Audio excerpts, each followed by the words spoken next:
Здравейте! Днес Делян Пеевски отправи много тежки обвинения срещу президента Румен Радев. Публикуван е списък на лица, които са назначени по времето на служебните правителства на Радев и се правят намеци, а някъде и по-твърди обвинения, че едва ли не през тези хора, мистер Кеш, както го нарича Пеевски, е събирал пари. Най-вероятно това е намек.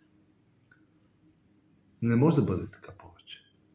В тази страна не остана нищо свято, нищо чисто. И как трябва да се постъпи в този случай? Първо, ако Пеевски има нещо конкретно, което да докаже, че това не е просто назначение, а злоупотреба с власт, корупция, кешови разплащания, той трябва да го каже.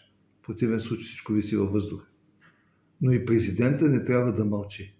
Има достатъчно широки медийни възможности да каже точно. Не просто да го отхвърли, да каже този е неудачник, несретник. Трябва да се изчисти името на институцията, името на президента Радев.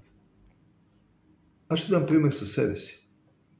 През 2008 година бях по група престъпници с висши държавни постове, обвинен в длъжностни присвоявания в огромни размери.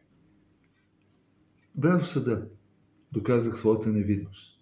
След това за 6 години осъдих всички, които се възползваха от своята власт, за своите престъпни намерения, които прикриваха собствените си крупни грешки. Трябва да се постъпи по същия начин и сега. Чистете името.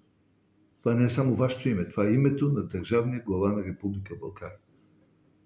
И всичко това трябва да се разгледа, да се постави истина. Ако не, трябва да се обвини Пеевски. Скаже, че той лъже, че той злоупотребява, защото той руши българската държавна власт.